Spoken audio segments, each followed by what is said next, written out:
नमस्कार नमस्कार नमस्कार, मेरा नाम है राजीव कुमार बजाज, यानी आरकेबी, और मैं हूं इस वक्त एडवोकेट प्रदीप नाम्बियार जी के साथ। प्रदीप जी नमस्कार। नमस्कार सर, नमस्कार। और हम दोनों हैं नेशन नाउ पर। नेशन नाउ है हमेशा आपके साथ और हमेशा ही आपके साथ रहेगा। आप सब लोगों को जय हिंद, जय महाराष्ट्र, जय भवानी, जय शिवाजी, वंदे मातरम। वंदे मातरम। जय सिया राम, हर हर महादेव। हर हर महादेव। आप सबको अस्सलाम वालेकुम, Sat Shri Akal, good evening, vanakkam, shalom, in Chinese, ni hao, in Japanese, konnichiwa. Pradeep ji. Jambo Habariyako for viewers from South Africa, East Africa, and the continent of Africa where they speak Swahili. Fantastic, absolutely fantastic. So, Pradeep ji, Mr. Modi says, Rahul Gandhi ji Lok Sabha चुनाव के परिणाम के बाद Italy चले जाएंगे holiday पे। उन्होंने पहले से ही प्लानिंग कर रखी। Isn't that a bit much, I think? Because Not only Rahul Gandhi बोले, पूरे शहजादे, जितने शहजादे सब गए। In fact, यहाँ पर आरोप है कि Uddhav Thackeray ji is already gone to London. Ji. He says Bihar में तेजस्वी यादव और यूपी के शहजादे अखिलेश यादव और राहुल गांधी जी। तो जितने परिवारवाद वाले शहजादे हैं जी, वो सब छुट्टी पे जा रहे हैं। That's what he claims. और यहाँ पर भी यहाँ पर भी महाराष्ट्र में भी जितने भी नेता हैं सब, एक नाथ शिंदे जी बोल रहा है कि मैं तो कहीं लंदन वंदन जा नहीं सकता बिकॉज मुझे पूरे नाले सफाई का काम देखना है। So he is busy, he said I am so busy with my whole work, मैं तो लंदन जा नहीं पाऊंगा। Let's ask mister Gawde, Pradeep Gawde ji इस वक्त हमारे साथ हैं, भारतीय जनता पार्टी के। प्रदीप गावड़े साहब नमस्कार। नमस्कार। नमस्कार। जय भवानी, जय शिवाजी, जय सिया राम सर, जय सिया राम।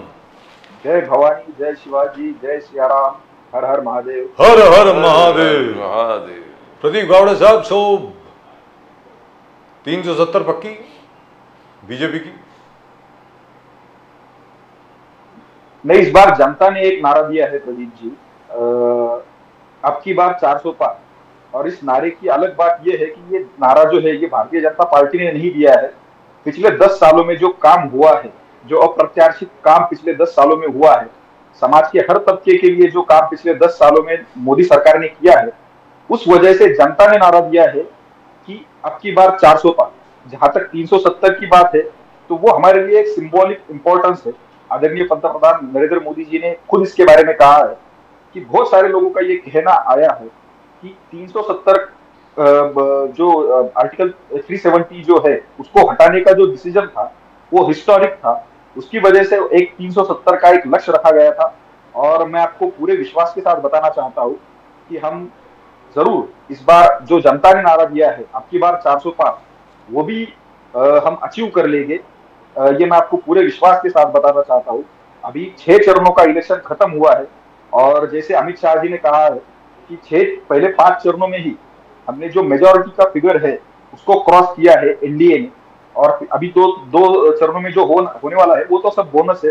मैं आपको विश्वास के साथ बताना चाहता हूँ कि जरूर जनता ने जो नारा दिया है, जनता का जो विश्वास है इस सरकार के ऊपर, वो पूरा आपको 4 तारीख को दिख जाएगा। गावड़े साहब, एक चीज जो है, मेन चीज है कि जिस प्रकार से संजय राउत जी ने आलोचना, उद्धव बाला साहब ठाकरे जी के सेना ने आरोप लगाया है कि गडकरी जी को हराने के लिए, नितिन गडकरी जी को हराने के लिए मोदी जी, अमित शाह जी एंड फडणवीस जी तीनों मिलकर बहुत सारे कूटनीति किया उनको हराने के लिए। वहां से भी बहुत रिपोर्ट्स आ रहे थे कि बहुत सारे बीजेपी के वोटर्स के लाखों के तादाद में बीजेपी वोटर्स के नाम लिस्ट में नहीं थे। जाके देखा कि उनका, तो ये गडकरी जी को नुकसान पहुंचाने के लिए बहुत बड़ा एक षड्यंत्र रचा हुआ है, ऐसे उद्धव बाला साहब ठाकरे जी, ये पूरे सेना का कहना। How do you see it Gawde साहब? नहीं, ये हास्यास्पद बात है जो संजय राउत ने कल सामना में जो कुछ लिखा है। उन्होंने ये नहीं, ऐसी 2-3 हास्यास्पद बातें कही है। देखिए, उनको पता है कि वो इलेक्शन हारने वाले हैं। ये पूरा जाहिर हो चुका है, महाराष्ट्र का पूरा इलेक्शन खत्म हो गया है और उनको ये पता चल गया है कि बीजेपी का और एनडीए का जो परफॉर्मेंस है वो इस बार पिछले परफॉर्मेंस से भी बहुत अच्छा होने जा रहा है। तो अपनी भड़ास वो कहीं ना कहीं निकालने जा रहे हैं। वो ये नहीं कह रहे कि हम ये जीतेंगे, हम ये करेंगे, वो करेंगे, ये कह रहे हैं कि गडकरी साहब को हराने का किसी ने प्रयास किया, या किया, वो किया। ये सब हास्यास्पद बातें हैं। गडकरी साहब पार्टी के बहुत बड़े लीडर है और वो बहुत अच्छे मार्जिन से, गडकरी साहब का जो पिछली टर्म का जो मार्जिन था उससे बहुत ज्यादा अच्छे मार्जिन से गडकरी साहब चुन के आने वाले हैं। तो ये संजय राउत जी इसको ध्यान में रखे, गडकरी साहब बहुत अच्छे मार्जिन से चुनकर आएंगे, इसमें कोई भी संदेह नहीं है। सर एक और खबर आ रही है अभी प्रदीप गावड़े साहब, ये यूपी से थोड़े बहुत इलाके, महाराष्ट्र के वहाँ से, हरियाणा से भी, अरे जी जी जी हाँ, या फ्रॉम हरियाणा, वहाँ पर ये है कि संघ के जो कार्यकर्ता हैं, आरएसएस के जो कार्यकर्ता हैं, वो जरा नाराज हैं बीजेपी से। Is that true? वो कह रहे हैं इस बार जो पहले जो देखा जाता था, घर से अधेड़ उम्र के जितने लोग होते थे सबको बाहर निकाला, वो तो हमने खुद देखा है, हर एक को बाहर, नानी आप चलिए, काकी आप चलिए, दादा आप चलिए, इस किस्म से, मतलब वो इस बार दिख नहीं रहा है। ऐसा कुछ है क्या सर? क्या आरएसएस में और जो बीजेपी की लीडरशिप है, वैसे होनी तो एक ही चाहिए, after all everybody from the संघ, सब लोग संघ के ही हैं, तो ये क्या है, मतलब कुछ तनाव है क्या? क्यों नड्डा जी ने कह दिया we don't need the RSS, Nadda ji ने कहा ना I don't need the RSS. नहीं, उनका बयान अलग था और उसको अलग तरीके से दिखाया गया, ऐसा कुछ असमंजस नहीं है। देखिए, संघ जो है वो डायरेक्टली पॉलिटिकल एरिना में काम नहीं करता, वो डायरेक्टली पॉलिटिक्स में भाग नहीं लेता और किसी भी इलेक्शन में ये नहीं बताता कि आपको किसको वोटिंग करना है। संघ हर इलेक्शन में ये प्रयास जरूर करता है कि ज्यादा से ज्यादा वोटिंग होना चाहिए, 100% वोटिंग होना चाहिए, इसको लेकर संघ काम करता है। और जहां तक मैंने देखा है, भारत के सभी हिस्सों में, महाराष्ट्र के भी सभी हिस्सों में संघ के स्वयं सेवकों ने ये जो संघ का अभियान चलता है इलेक्शन में, उसमें बढ़ चढ़ के सहभाग लिया है और सभी का वोटिंग कैसे हो, 100% वोटिंग कैसे हो, इसको लेकर बहुत ज्यादा जनजागृति का काम संघ के लोगों ने किया है। और इलेक्शन के दिन में भी जितने वोटर्स को बाहर लाया जा सके, उसके लिए भी संघ के स्वयंसेवकों ने बहुत बढ़िया काम किया है। देखिए, अभी परिणाम जो है वो लोगों के सामने 4 जून को आने वाले हैं और जो ये इंडिया अलायंस है और उसके जो सभी घटक दल है वो ये सब जान चुके हैं कि परिणाम क्या होने वाले हैं। देखिए, अंदाजा आ जाता है सभी को कि क्या रिजल्ट होने वाले हैं। तो अभी 6 चरण खत्म हुए हैं और उनको पता चल गया है कि उनका पूरा जो सुपड़ा साफ हो चुका है। तो उसकी वजह से ऐसी बात है कि संघ और बीजेपी में कुछ अनबन चल रही है या फिर बीजेपी के नेता बीजेपी को लोगों को हराना चाहते हैं, ऐसी सभी बातें कही जा रही है। लेकिन आप देखिए 4 तारीख को भारतीय जनता पार्टी के नेतृत्व वाला एनडीए अलायंस 400 पार करेगा। 4 तारीख को हम 400 पार सीटें जीतकर तीसरी बार नरेंद्र मोदी जी को पंतप्रधान बनाने जाने वाले। प्रदीप गावड़े जी, बात ये यूपी उद्धव बाला साहब ठाकरे जी का और भी आरोप यह है कि एकनाथ शिंदे जी ने मीन्स महायुति में गड़बड़, आपस में झगड़े बहुत है। एकनाथ शिंदे जी ने अजित पवार की जगह जितने भी कैंडिडेट्स थे, खासकर पश्चिम महाराष्ट्र में, एकनाथ शिंदे जी ने करोड़ों रुपया बांटा है उनको हराने के लिए। ये सच्चाई क्या है? ये उद्धव बाला साहब ठाकरे सेना जिस प्रकार से आरोप लगा रहे, एक तो गडकरी जी, दूसरा महायुति में बहुत गड़बड़ है, आपस में तालमेल नहीं है, झगड़ा चालू है, it's a war, Eknath Shinde versus Ajit Pawar war चालू है। गावड़े साहब, नहीं, देखिए, ये जो सभी उद्धव ठाकरे का गुट है और उसके जो सभी लोग हैं, प्रदीप गावड़े साहब, just one second, can we have Mr. Gowde's voice? I can't hear him properly. a little loud. Can you make him a bit louder please? क्योंकि उनकी वॉल्यूम बहुत दूर से आ रही है। Can you जो भी साउंड कंसोल पे बैठा है उसको बोलिए जरा साउंड जो है जरा प्लीज इंक्रीज कर दें। जी गावड़े साहब प्लीज कंटिन्यू। आपकी तरफ से कुछ नहीं, हमारी तरफ से बोलिए सर प्लीज गो अहेड। नहीं, आप ये देखिए, जो ये उद्धव ठाकरे का गुट है, शरद पवार का गुट है और कांग्रेस है महाराष्ट्र में, ये तीनों, ये जो महाराष्ट्र का अभी इलेक्शन हुआ है, सभी सीटों के ऊपर इलेक्शन पूरा हुआ है और वो जानते हैं कि उनकी हार होने वाली है। तो उनको ये पता चल गया है कि देवेंद्र फडणवीस जी, एकनाथ शिंदे जी और अजीत दादा पवार, ये तीनों मिलकर महाराष्ट्र में एक बहुत ही बड़ा फोर्स तैयार हुआ है और ये बहुत ही फॉर्मिडेबल फोर्स महाराष्ट्र का है। इन तीनों नेताओं का जो पूरा फॉलोइंग है और सबकी ताकत है।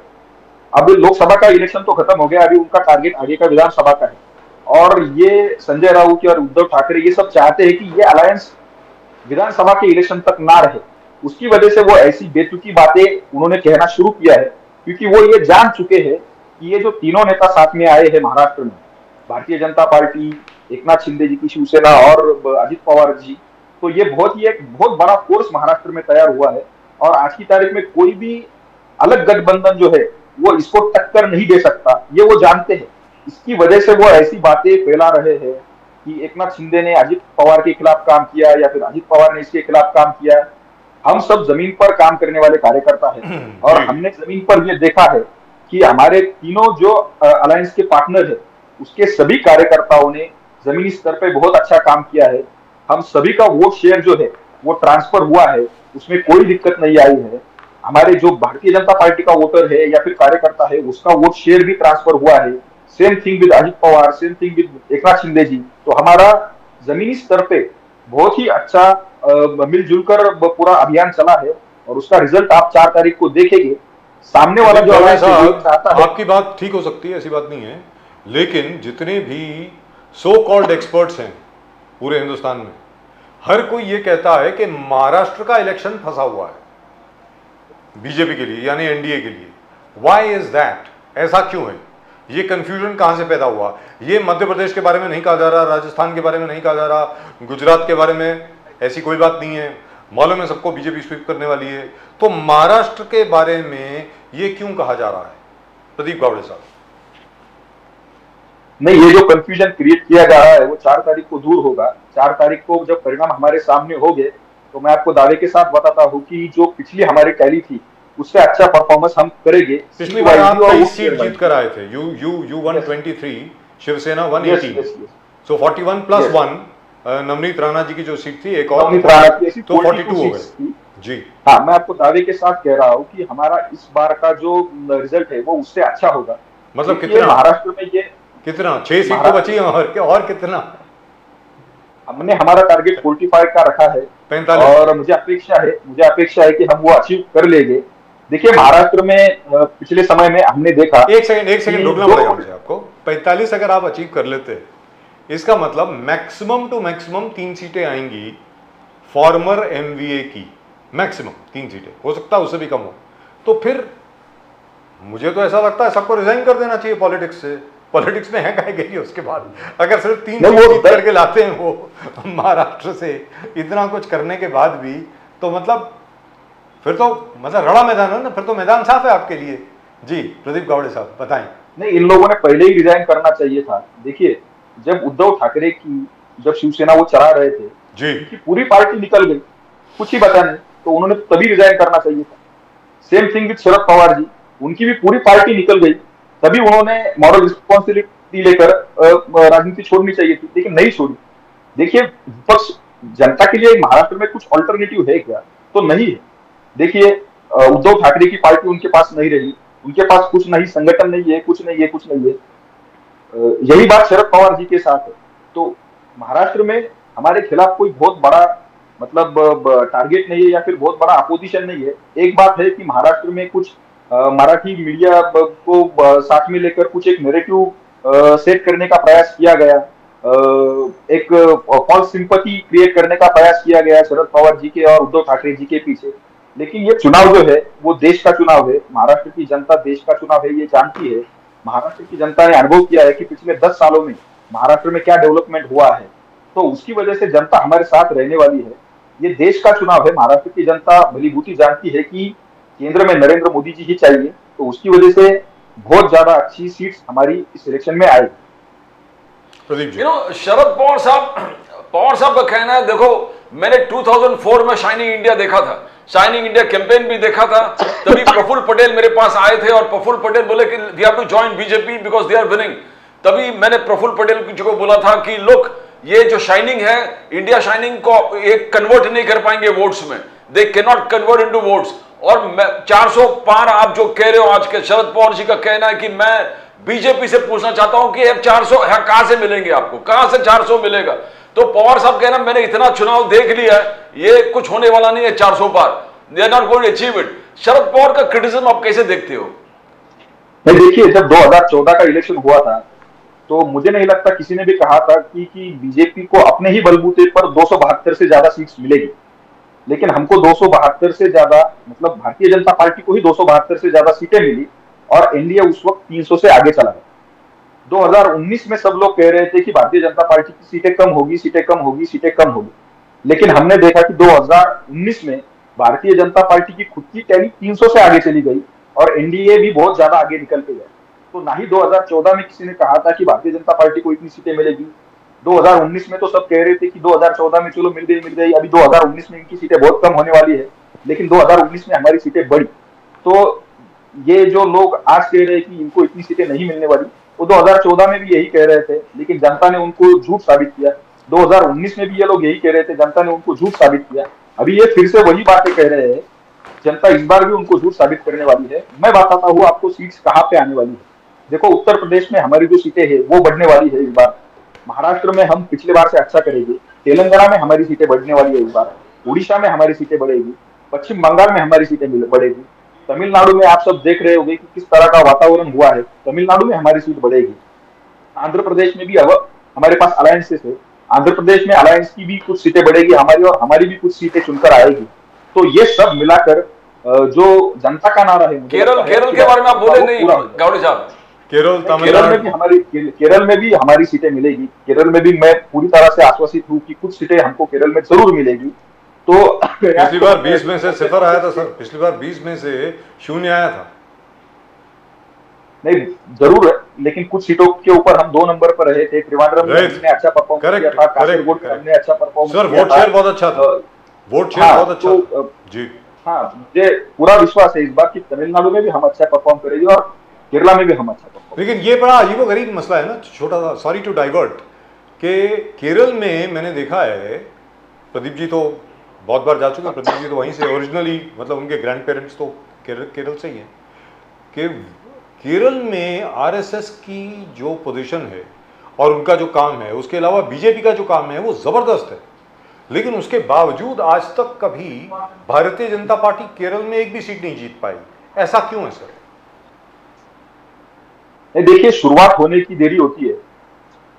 हम सब जानते हैं, जब बंगाल में हमको पिछली लोकसभा में 2014 में मुझे लगता है 3 या 4 सीटें बंगाल में हमको सिर्फ मिली थी, लेकिन उसके बाद जनता को विश्वास हो गया कि भारतीय जनता पार्टी जीत सकती है। वो विश्वास स्थापित होना जरूरी होता है। और उसके फिर अगले बार 2019 में हमको 18 सीटें बंगाल में मिल गई। हम डायरेक्टली 3-4 से 18 तक पहुंच गए और विधानसभा में भी हमारा परफॉर्मेंस बहुत अच्छा हो गया। 2-3 से हम लगभग 70-75 तक पहुंच गए। तो ये विश्वास स्थापित होने की देरी होती है। जब हम केरल में हमारा खाता खोलेंगे, हम 2-3 सीटें जीतेंगे, तो उसके बाद फिर जो अगला जंप हमको लेना होगा या फिर अगला स्टेप लेना होगा, वो बहुत जल्दी हो जाएगा।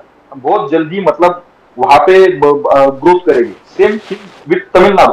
लोगों में विश्वास निर्माण होना चाहिए। मुझे लगता है इस इलेक्शन में दोनों स्टेट के लोगों में ये विश्वास, लेकिन वहां पर बहुत जबरदस्त काम हुआ है सर, उसमें कोई दो राय नहीं है। आपके अन्नामलाई साहब ने जो पदयात्रा करी और जिस तरीके से भीड़ उमड़ के उनके लिए आई, मतलब मुझे मालूम नहीं है कि वो भीड़ असल में आके आपके लिए वोट करेगी या नहीं करेगी, लेकिन इतना जबरदस्त सपोर्ट बीजेपी के लिए तमिलनाडु में मैंने पहले कभी नहीं देखा है। जबरदस्त मानना पड़ेगा। और अम्मा का वैक्यूम बहुत क्रिएट है। Jayalalithaa most important. Yes, Jayalalithaa after the going of Jayalalithaa, वहां पर एक वैक्यूम है which the BJP can easily fill. जी बताएं सर। तमिलनाडु जरूर आपने दुरुस्त बात कही है। देखिए, तमिलनाडु ने शुरुआत से ही द्रविडियन पॉलिटिक्स देखा है और अभी वहां की जनता इस पॉलिटिक्स से परेशान हो चुकी है।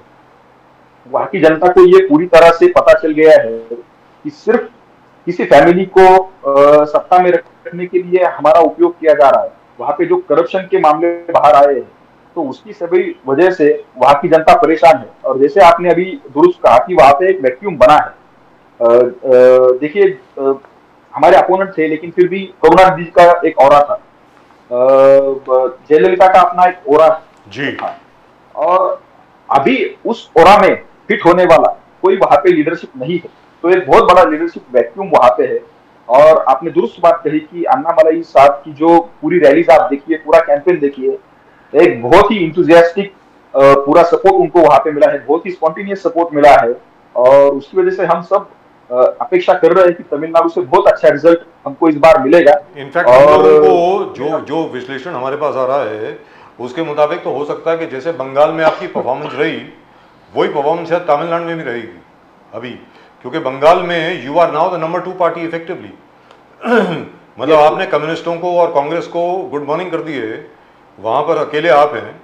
और मुझे लगता है हो सकता है तमिलनाडु में भी वही वस्तु स्थिति उत्पन्न हो, ऐसा कुछ है क्या? जरूर जरूर होगी।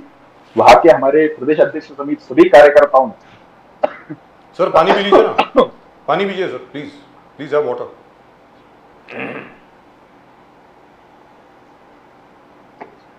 जी सर बताएं। नहीं, जरूर जरूर ये बात आपकी सच होगी, क्योंकि वहां के हमारे प्रदेश अध्यक्ष समेत सभी कार्यकर्ताओं ने बहुत ज्यादा मेहनत वहां पे की है।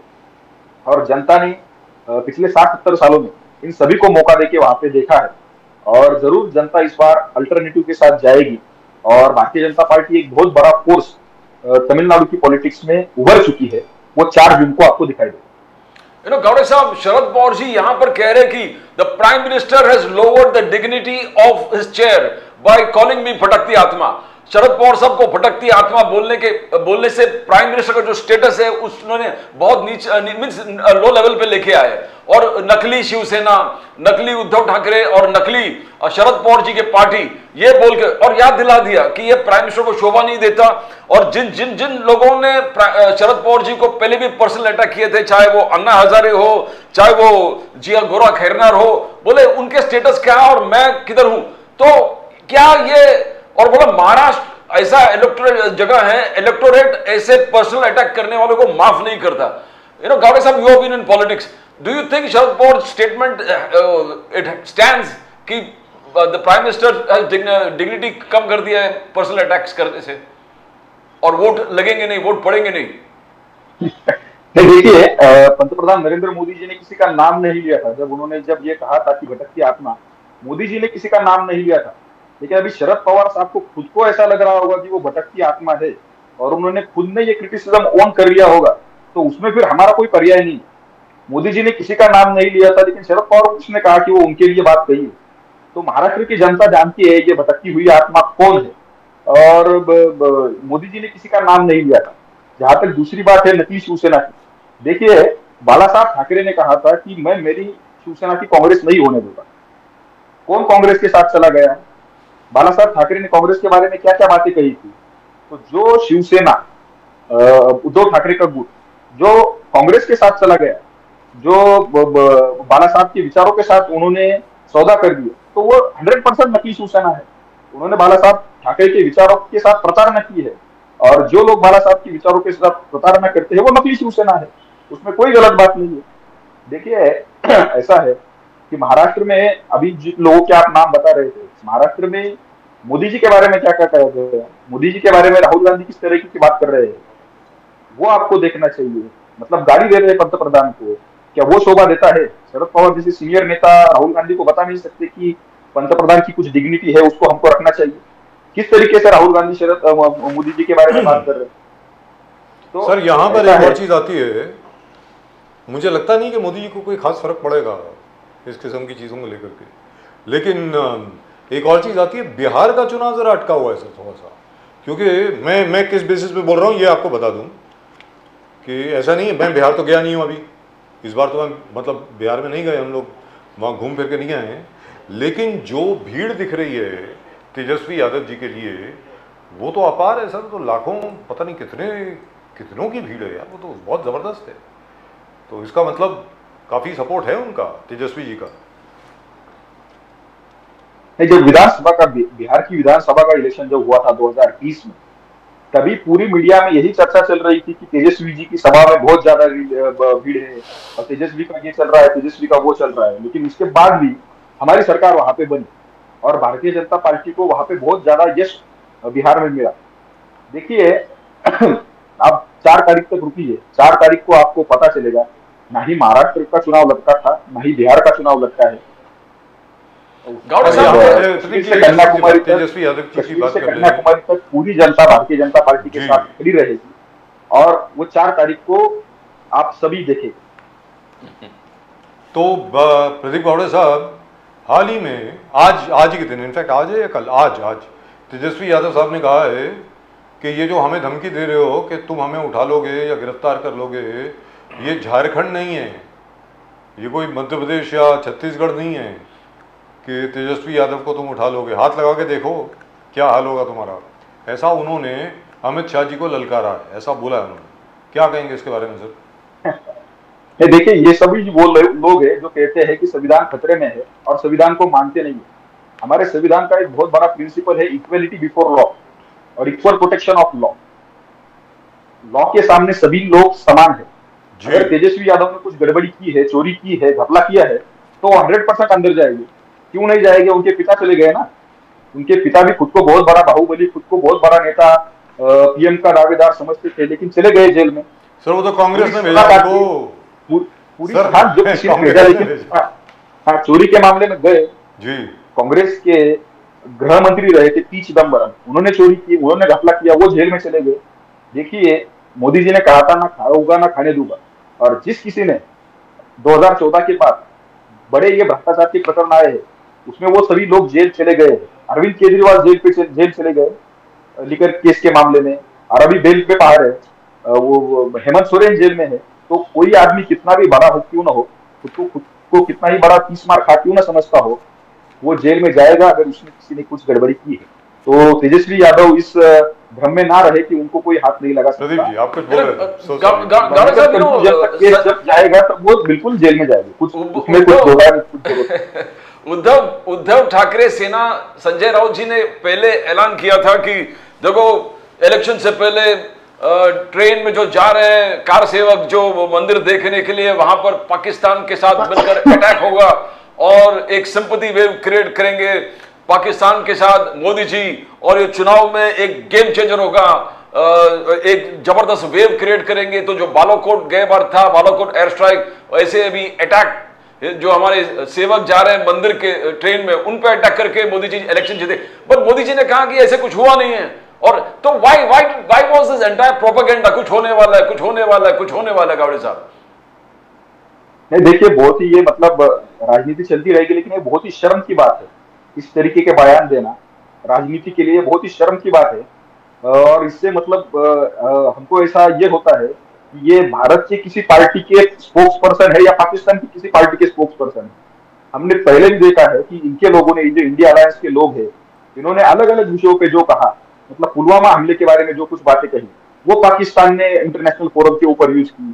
इन्होंने मुंबई का जो हमला हुआ उसके बारे में जो बातें कही, मतलब महाराष्ट्र की एक नेता कांग्रेस के विजय वडेवट्टीवार ने, और उसके पहले भी ये बातें कही गई है।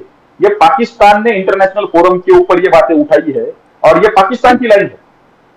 ये ऐसी जो बातें ये कहते हैं ना संजय राउत जैसे लोग, ये पाकिस्तान की लाइन है।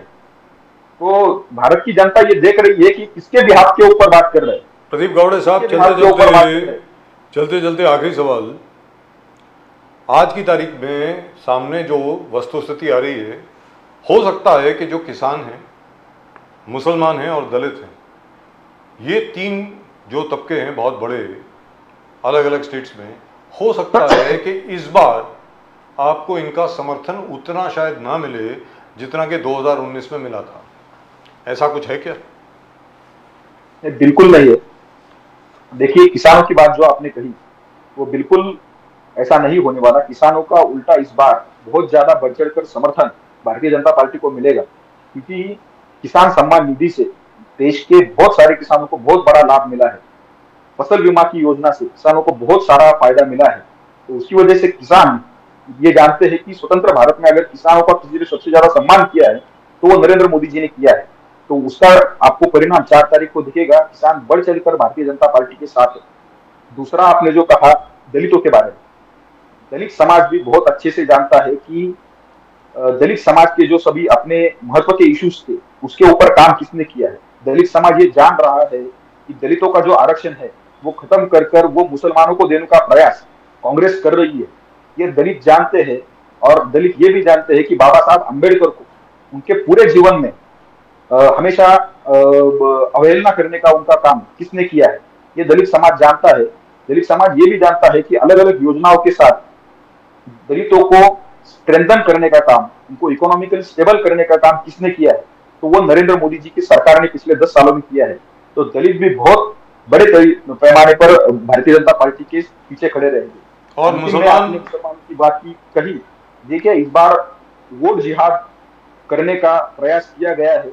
इस बार बहुत ज्यादा मस्जिदों से फतवे निकाले गए हैं, उसका आपने बहुत ज्यादा वीडियोस भी देखे हैं। महाराष्ट्र में, हमारे पुणे में ऐसा हुआ है कि फतवे निकाले गए हैं कि इस पार्टी को वोट कीजिए, भारतीय जनता पार्टी के खिलाफ वोट कीजिए। ऐसी बातें मुसलमानों के लिए कही गई है।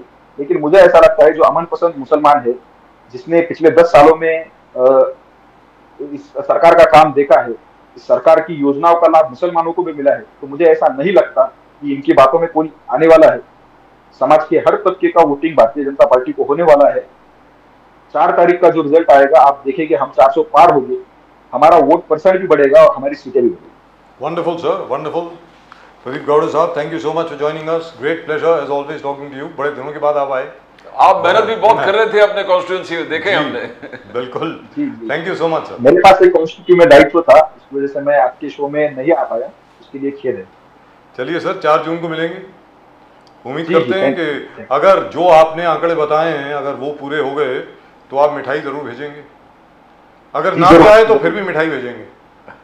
जरूर जरूर जरूर। Thank you so much sir. नमस्कार, जय हिंद, नमस्कार। जय सिया राम, हर हर महादेव। हर हर Mahadev. Well, the BJP is obviously very, very confident. They're always confident. They never say that they're going to lose anyway. At the moment with us, our very dear old friend